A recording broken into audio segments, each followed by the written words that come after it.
জামালপুরে ছাত্র আন্দোলনে শহীদ হওয়া ২০ পরিবার সদস্যদের মধ্যে মতবিনিময় সভা করেছে বৈষম্য বিরোধী ছাত্র আন্দোলন কেন্দ্রীয় কমিটির সমন্বয়কারী সদস্যরা।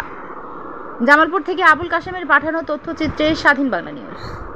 দেশব্যাপী ছাত্র আন্দোলনে অংশ নেওয়া ঢাকাসহ দেশের বিভিন্ন স্থানে শহীদ হওয়া আন্দোলনকারী পরিবারের সাথে মতবিনিময় কর্মসূচি অংশগ্রহণ হিসেবে আজ জামালপুর জেলার ২০ জন শহীদ পরিবার সদস্যদের সাথে মতবিনিময় করেছেন বৈষম্য বিরোধী ছাত্র আন্দোলনের কেন্দ্রীয় সমন্বয়কারী সদস্যরা। সমন্বয়ক সদস্যদের মাঝে উপস্থিত ছিলেন লুৎফুর রহমান, আহনাফ সাইদ খান, মোহাম্মদ আরমানুল ইসলাম, সাকিবুল হাসান, তাওহিদ সিয়াম, মাকসুদুল হাসান। এ সময় তাদের সাথে জামালপুর সমন্বয়করা উপস্থিত ছিলেন।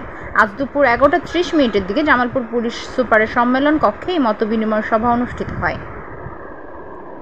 জামালপুর থেকে সমন্বয়করা জানান, শহীদ পরিবারের সদস্যদের খোঁজ খবর নিতে এবং বিভিন্ন জায়গায় সমন্বয়ক পরিচয়, চাঁদাবাজি, অরাজকতা প্রতিরোধে তাদের এই সফর।